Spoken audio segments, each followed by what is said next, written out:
Assalamualaikum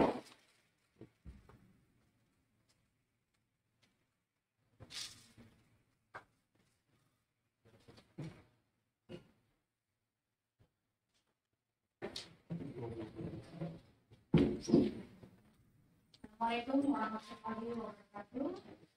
Selamat malam. Ibu dan rekan-rekan jurnalis. Hari ini kami membagi menyampaikan update terkait dengan pengembangan perkara dan tindak pidana korupsi pemberian hadiah ini pada penyelenggara atau yang mewakilinya terkait dengan proyek penganggaran dan jasa di lingkungan Balai Teknik Perkerjaan kelas 1 Bandung.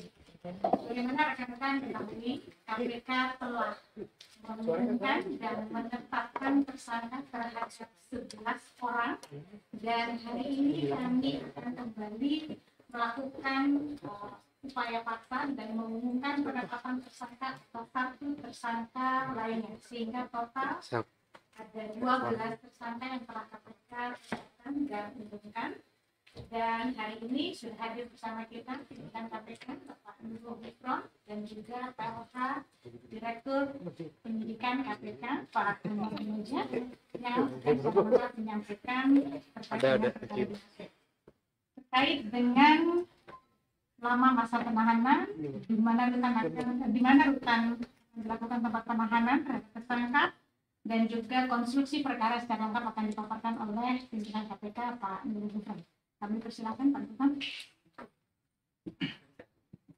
Terima kasih Bu Yenti. Bismillahirrahmanirrahim. Assalamualaikum warahmatullahi wabarakatuh. Selamat malam, salam sejahtera untuk kita semua. Om Swastiastu, Namo Buddhaya, salam kebajikan.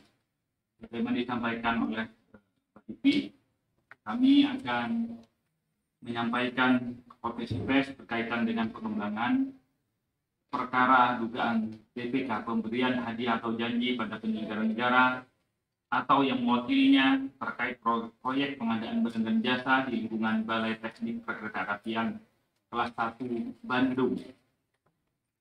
Senin hari ini tanggal 13 November 2023, kami menyampaikan lanjutan informasi berkaitan dengan pengembangan penyidikan perkara dugaan PPK berupa pemberian hadiah atau janji pada penyelenggara negara atau yang mewakilinya terkait proyek pengadaan barang jasa di lingkungan Balai Teknik Perkeretaapian kelas 1 Bandung. KPK sebelumnya, bagaimana telah disampaikan oleh Pak Ipi, telah menetapkan, mengumumkan dan juga telah melakukan upaya paksa sebagai berikut. Pertama, Saudara DIN, Direktur PT IPA. 2, MUH, Direktur PT GF. 3, YOS, Direktur PT KA Manajemen Properti. 4, PAR VP PT KA Manajemen Properti. 5, HNO, Direktur Prasarana Perkeretaapian.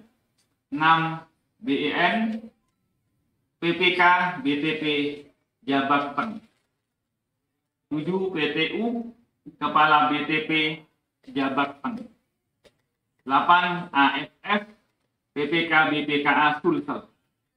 9, FAD, PPK Perawatan Prasarana Perkeretaapian. 10, SPH, PPK BTP Jabatgar.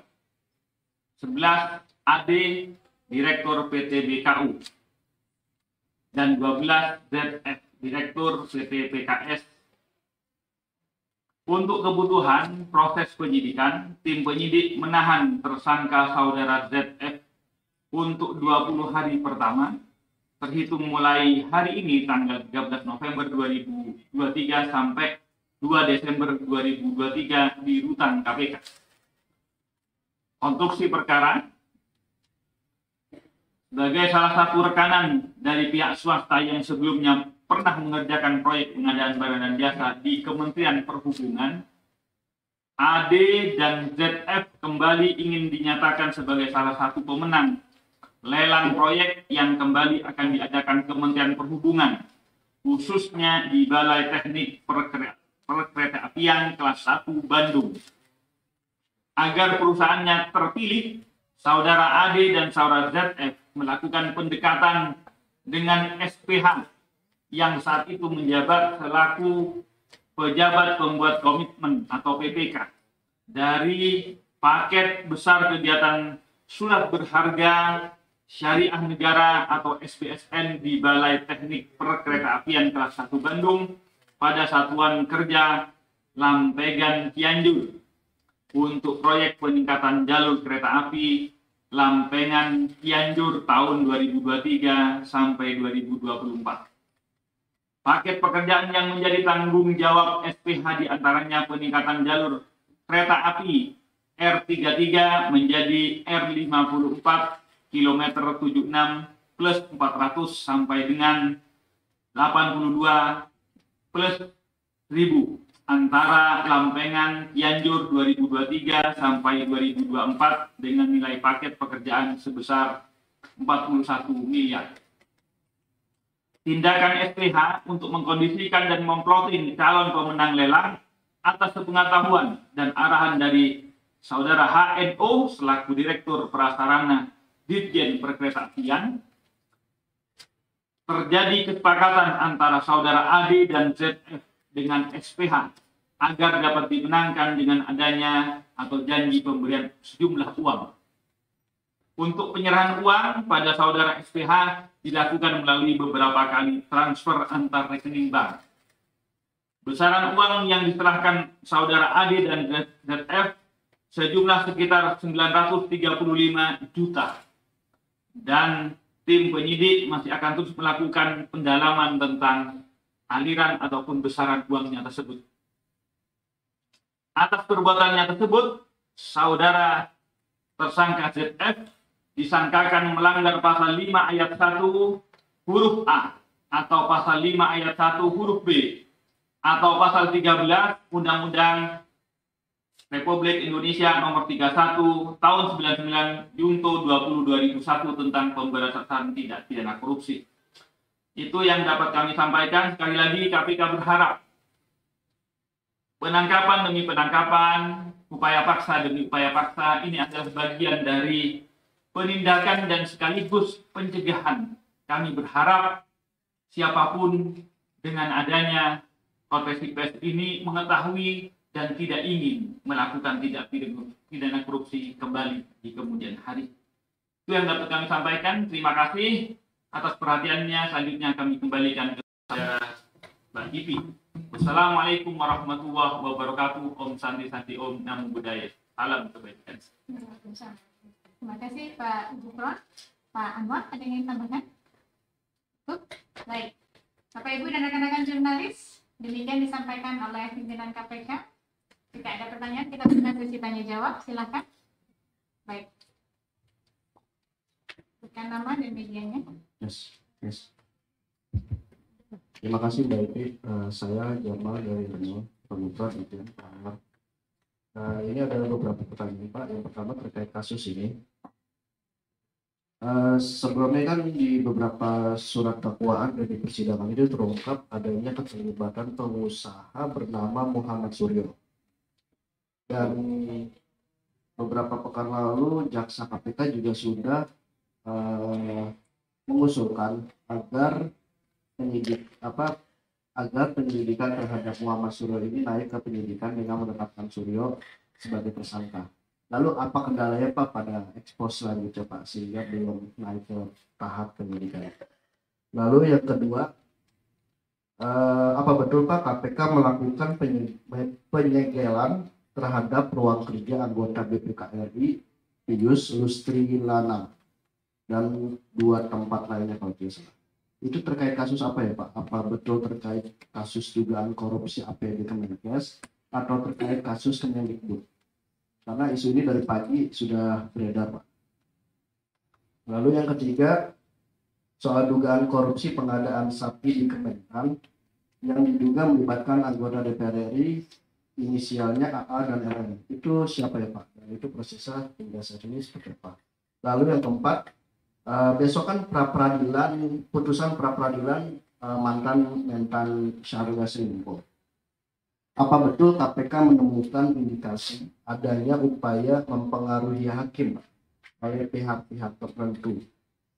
Karena SEL ini diduga mengancam pihak tertentu itu ketika pra peradilan kalah akan dibongkar keterlibatan pihak-pihak tertentu tersebut. Nah, untuk mengantisipasi itu upaya itu apa yang dilakukan KPK? Paling cukup itu ya. Terima kasih. Satu lagi ya, karena pertanyaannya udah cukup banyak. Tadi siapa? Tadi di belakang. Terima kasih Mbak Nanti. Saya Ade dari Tempo. Mau menambahkan aja pertanyaan soal apa namanya, kemarin dalam sidang itu terungkap bahwa jaksa KPK meminta 3 miliar dari salah satu anggota legislatif ya Pak Sudewo ya kalau nggak salah. Nah itu bagaimana kelanjutannya? Apakah itu juga apa bakal diperiksa lagi gitu atau ini saja? Terima kasih. Cukup ya dari sesi pertama ini. Ada lagi? Oke, baik, satu lagi ya. Sesi ini kita nggak buka lagi sesi yang kedua. Silakan nama dan medianya. Halo, selamat malam. Nama saya Badria dari CNN TV. Pertanyaannya ada dua. Yang pertama berkaitan dengan dugaan penemuan uang 2 miliar dari kartu identitas SYL terkait dengan kasino. Kebenarannya seperti apa, Pak? Satu, yang kedua terkait dengan Wamenkumham, itu penahanannya akan dilakukan kapan? Karena kalau kita mengingat awal-awal Pak Firly jadi pimpinan, penetapan tersangka dan penahanan akan dilakukan bersamaan. Tapi untuk Pak Wamen kan ini kemarin sudah ditetapkan, tapi sampai hari ini belum ditahan. Untuk penahanannya kapan? Itu aja. Terima kasih. Baik, terima kasih. Ada 3 penanya dengan total ada 7 pertanyaan. Silakan. Terima kasih dari Emo, Kompas dan siapa sih? Ya. Ada beberapa yang dapat kami jelaskan, ada yang secara teknis karena memang kami masih belum menemukan, seperti Anda mempertanyakan inisial, namanya inisial, jadi harus kemudian tetap inisial sampai di sidang. Pertama, dugaan keterlibatan saudara MS sebagaimana telah dilaporkan perkembangan persidangan oleh JPU kepada KPK. Jadi KPK pimpinan telah menerima 2 kali laporan perkembangan persidangan yang oleh pimpinan kami undang untuk menyampaikan. Memang sudah 2 kali, karena memang atas nama ini masih beberapa kali disebut juga di beberapa perkara yang lain. Prosesnya masih sedang kami lakukan penyelidikan. Itu yang dapat kami sampaikan. Jadi memang benar saudara JPU telah menyampaikan laporan perkembangan persidangan. Kedua, apa benar penyegelan saudara Pius Rustilanang berkaitan dengan perkara Kemenkeskah atau di Kemendikbudkah? Lagi-lagi untuk yang perkara ini karena masih berjalan, tentu kami belum dapat menyampaikan keterkaitannya dengan perkara yang mana. Nanti pada saatnya setelah teman-teman atau tim Didik dan Sidik telah melaporkan kepada kami, nanti pada saatnya akan kami sampaikan kepada masyarakat. Ketiga, berkaitan dengan dugaan TPK yang memang sekitar April 2021 berkaitan dengan inisial RM dan inisial AA. Siapakah RM dan AA ini? Ya kami sampaikan karena kami masih menyampaikan secara inisial, artinya prosesnya proses yang masih dalam kerahasiaan kami, sehingga namanya inisial kami inisiali secara sengaja dan kami tidak akan membuka inisial tersebut. Walaupun saya yakin Mas Jamal itu sudah memahami.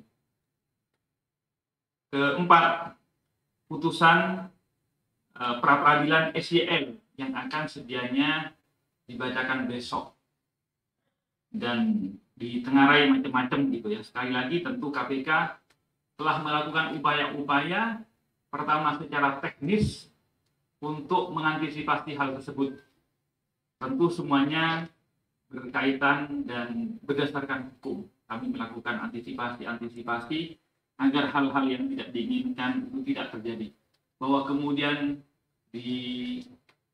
disasuskan akan mengancam jika salah akan kemudian membongkar yang lain. Saya kira kami sekali lagi KPK tidak terpengaruh atas ancaman-ancaman tersebut. Jika memang benar faktanya, baik menang ataupun kalah, silahkan bongkar, silahkan laporkan kepada KPK. KPK akan lakukan penindakan sesuai dengan ketentuan prosedur yang berlaku. Saya kira begitu. Jadi tidak perlu TPK itu digantungkan atau dipertautkan pada menang kalahnya pra peradilan. Jika memang merasa ada dugaan-dugaan TPK oleh pihak-pihak tertentu, bagi KPK saya kira sangat terbuka untuk menerima laporan-laporan tersebut tanpa menunggu putusan pra peradilan besok.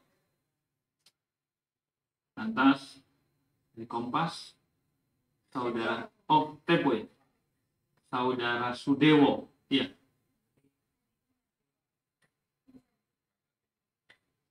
Iya, nanti Mas anu saja. Saya kurang update tentang belum disita sekitar 3M. Termasuk juga apakah benar tentang ditemukan kartu keanggotaan kasino atas nama saudara SDL dan bagaimana update-nya. Sekali lagi, KPK akan menindaklanjuti informasi dan data-data baru dalam proses penyidikan yang ditemukan sepanjang berkaitan dengan TPK.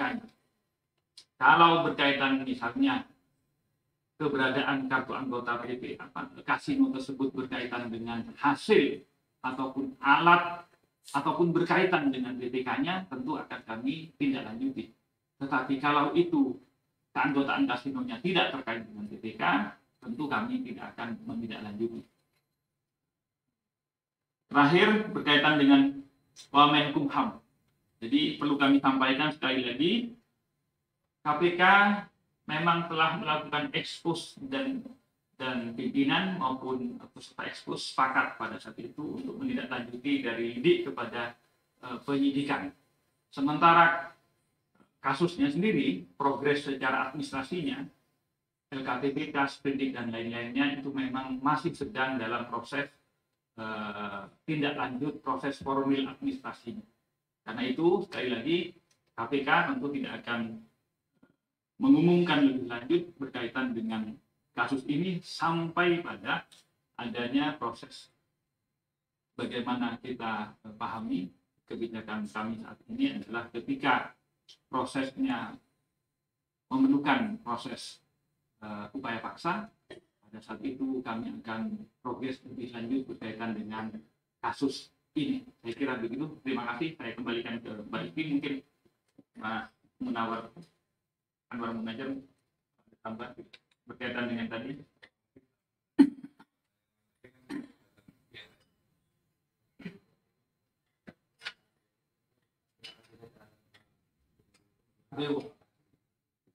Karena di sekitar 3M.